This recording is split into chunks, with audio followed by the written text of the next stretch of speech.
Questão 5. Uma resistência elétrica para forno, mostrada na figura abaixo, constituída na parte condutora de níquel, apresenta uma resistência de 7,35 ohm a uma temperatura de 25 graus Celsius. Então vamos anotar os dados. Então, questão 5. Então, o primeiro dado é que a resistência R é igual a o R1, né? Que é a resistência inicial, a 7,35 ohms. E a temperatura T1, né, vamos chamar de, ou vamos anotar, são 25 graus. Determine a resistência caso esse condutor passe a funcionar a um ambiente onde a temperatura seja 75 graus.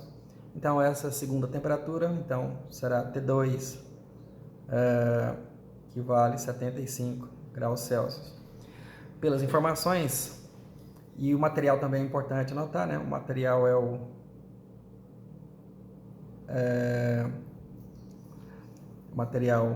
níquel.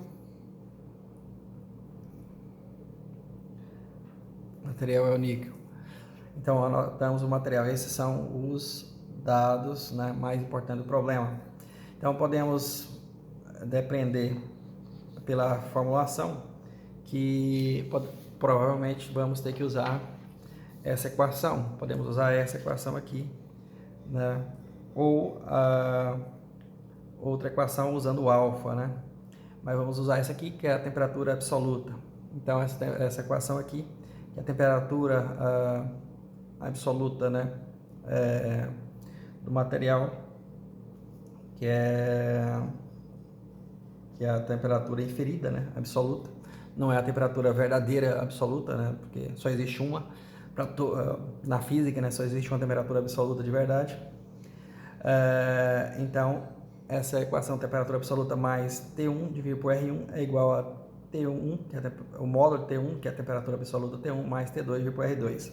Então, essa é a fórmula que vamos usar. E vamos usar a tabela também aqui, né? Da temperatura absoluta, do qual material do níquel. O valor é menos 147, que é o valor da temperatura, né, absoluta inferida do níquel. Então, vamos anotar esse valor. Então, o módulo de T1, que é a temperatura absoluta do níquel, é igual a 147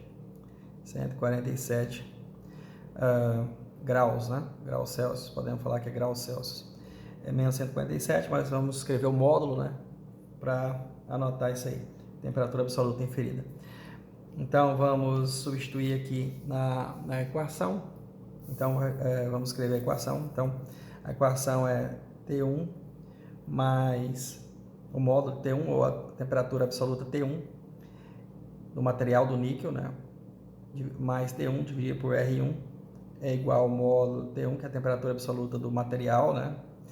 Mais T2 dividido por R2.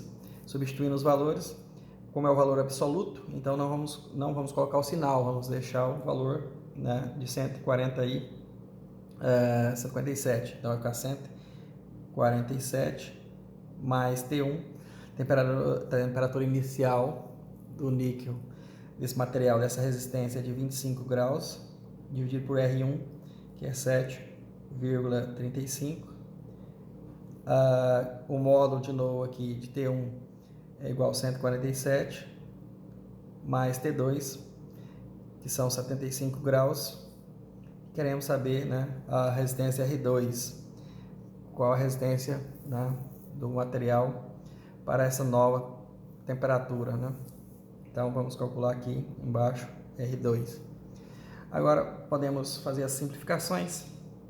Então, do lado esquerdo temos 147, vou abrir o parênteses aqui, 147 mais 25, dividido por 7,35. Então, vai dar o valor de 23,4 ou 23,40. Então, vou anotar aqui 23,4, que é igual, somando agora em cima, 147 mais 75, vai dar o valor de 222 222 dividido por R2. Agora basta passar multiplicando aqui o R2 e passar dividindo o 23,4. Então, vamos obter o valor de R2 igual a 222 dividido por 23,4, que é igual a... Então, 222 dividido por 23,4. Então, vai dar um valor de 9,48 ohms, ou seja, a uma temperatura mais alta, a resistência que era 7,35 ohms passou para 9,48 para esse material aí, para o níquel, para o níquel dessa resistência de forno elétrico. Geralmente a resistência não é de níquel puro, mas geralmente é níquel cromo, né, ou nicromo, eventualmente.